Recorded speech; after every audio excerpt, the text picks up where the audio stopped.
and welcome to In the Rising podcast. My name is Bettina, and this is the platform I have chosen to talk to you about living a life that is really in alignment with your hopes, your dreams, and your goals, and leaving behind that shame, blame game that we are unfortunately quite used to and sadly have gotten and grown accustomed to in our lives. So I like to start off by saying that I am not a psychologist, a psychiatrist, counselor, but I am a healthcare practitioner who loves to figure out what makes us tick, what makes us work, and how do we interact with other people. So today is actually a very special day. This podcast will come out the day after the winter solstice of 2020, the same night that the Star of Bethlehem, or the great conjunction of Jupiter and Saturn, happens in the night sky, which is a huge event. It hasn't happened in over 800 years. And so many people were really excited because both of these events kind of signal and represent a new beginning. So winter solstice is the longest night of the year and traditionally has been celebrated with people lighting candles, like having a big bonfire in the backyard or area with Yule, and also sweeping all the negative energy out of the house. Some will sweep it figuratively with a smudge. And so far as this big Star of Bethlehem or Great Conjunction, a lot of people were just excited to see something different in the night sky. And something that for many of us, which have, faith, and it doesn't matter if it's Christian or, Jewish or Muslim, the Old Testament is still the Old Testament, and it represents a new beginning, just itself. So what does that really mean to us? What does that really have to do with this podcast? And so I celebrate the new beginning because this will be a new beginning of In the Rising. So I have not only my main hub that people have listened to me on Apple Podcast and also Spotify, some Stitcher in there, Alexa a few times, but I'm also now on Helium Internet Radio and having that opportunity to share my thoughts and feelings and really been blessed with the amount of listeners. So I thank you all. So it's a new direction and a new beginning to affect more people and spread a little more kindness and some love out there. So one quote that I really like is from Candace Bushnell. And Candace says, and I quote, "You have to let go of who you were in order to become the person you will be." So what does that really have to do with winter solstice? And what does that really have to do with Star of Bethlehem? Well, this podcast is made in December, and next Friday actually marks a brand new year, January 1st. So there's a lot of brand new beginnings, not only with this winter solstice, our star tonight, quote unquote, but also this new beginning, which begins next year. And 2020 has been difficult for many people, whether it was the COVID, struggling family situations, never know what's going on. A lot of us have lost loved ones for various reasons, and we've had some trouble. We've just on a global scale had a lot more to go through with together. And of course, then individually. So having this new beginning is almost like a new opportunity to build a better year. And so what does that really mean on an individual scale? What does that mean for you yourself, personally? Well, what I had the opportunity to do was review this article by Barton Goldsmith, who has a PhD, and he talked about the importance and the psychological benefit of starting things that are new.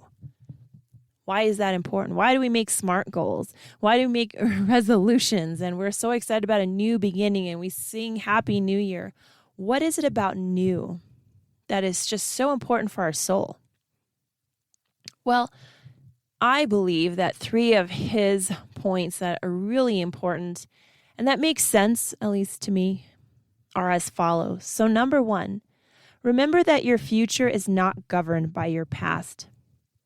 So no matter what's happened to us in our life, we can always find a way to make ourselves better. And by making ourselves better, we increase and multiply what people around us have. I spoke with someone who told me about her experience today, and she described how she was a lifeguard when she was 14. She says, I never forgot what they told me. She said, it doesn't matter what's going out there or who you're trying to save. You have to save yourself first, because if you don't do that, you can help no one. And I think that may not always be welcome in our modern view, especially, put others before you and care for others. But I think that's also relative. Like even in the biblical sense, love your neighbor as you love yourself. If you don't love yourself, that really means you can't love your neighbor.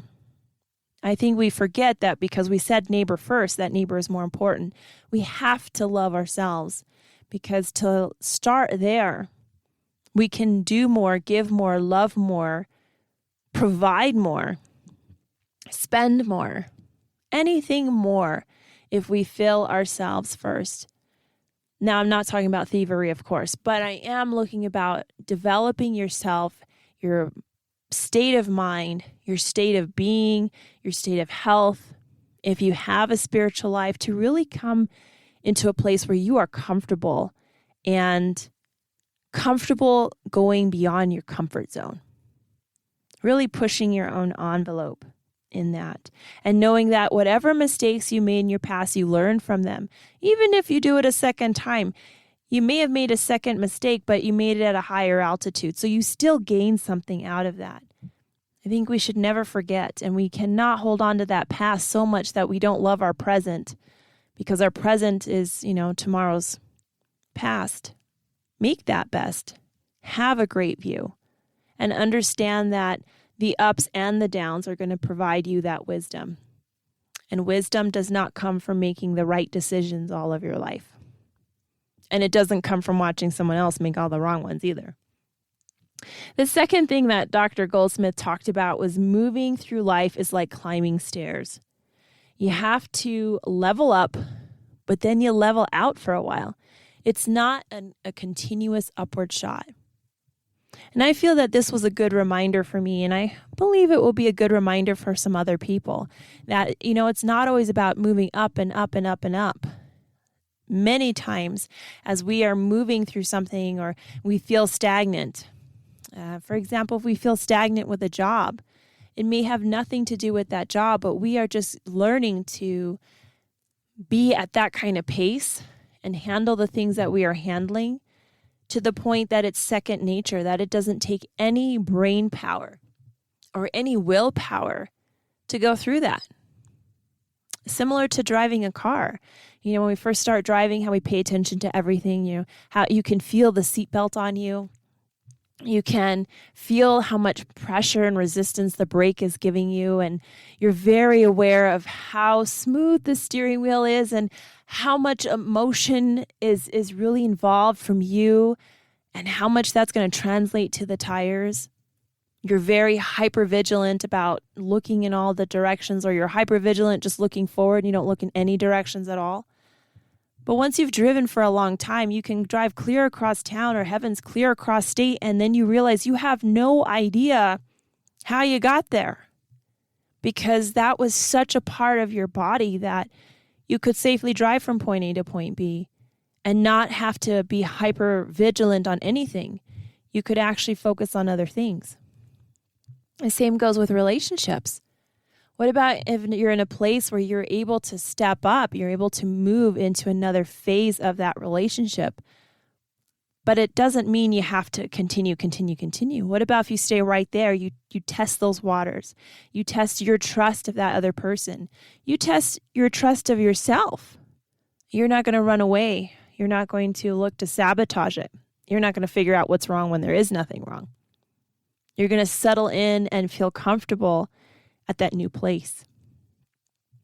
I think the leveling is something that may go underappreciated. up is nice, but when we're building those new foundations and going up in life, we don't want to fall all the way down the stairs. We want to fall down to the next level. And it's really a great feeling knowing that next level is many, many, many, many flights above where you started. And so number 3 that Dr. Goldsmith talked about is starting over is more about giving yourself a chance to be really happy. Giving yourself a chance at true happiness. That you'll learn to feel that way. You'll get so good at learning things that you're going to enjoy the process, not just the getting there. And this one, I always think about a good friend of mine who, to me, is the epitome of almost all 3 of these, but especially the last one. She left her home country to truly, she really, really came to this country with 2 suitcases and a stuffed animal and really left behind her family. Started here, was in a place that most people deliberately choose not to live, like people here in the U.S. choose not to live in this place. But she lived there for several years and spent a lot of that free time, because there was not much to do there, really developing herself, developing her skill set, developing her confidence, developing her self-esteem and her self-worth to really get to know herself and not tolerate any behavior that's not in alignment with that. And so in that moment, she moved up, and now she's actually in a place where she owns 2 homes, and she's moving to her favorite place on earth and really, truly happy and positive. She's like, you know what? It's going to work out. Her hobby is now flipping homes and doing real estate. And, and what I say from her finding happiness is that an outsider, which I am, gets to watch that. Doesn't mean I'm oblivious to her pain, but her struggles are just as beautiful as the end result, because there was a purpose in the pain. Because a lot of us are going to have pain. I heard this from a pastor. You're going to have short-term pain or long-term pain. You only get to choose between those 2. No pain is how we tend to run from things or run to things, especially drugs and alcohol and any of those things, but it's still there. It just makes that pain grow even bigger. So having that chance to really develop yourself is what a new beginning is all about. Remembering that your past is not going to govern your future. Life is very similar to climbing stairs, and starting over is about giving yourself a chance at real happiness. So if you take a moment and you are getting used to your newfound fitness routine or your newfound spiritual routine or whatever you're doing, every single time you do it, you give yourself a chance. And we give ourselves, maybe not as many chances as we quite deserve. Go ahead and do that, because you'll be surprised when you really get in touch with just the idea of a new beginning. Not washing away the wisdom you have today, but really getting to a place where you're comfortable with being uncomfortable enough to grow. So thank you again for listening today. I am so grateful, and I wish you all a wonderful week. And until next Tuesday, let's keep building one another up.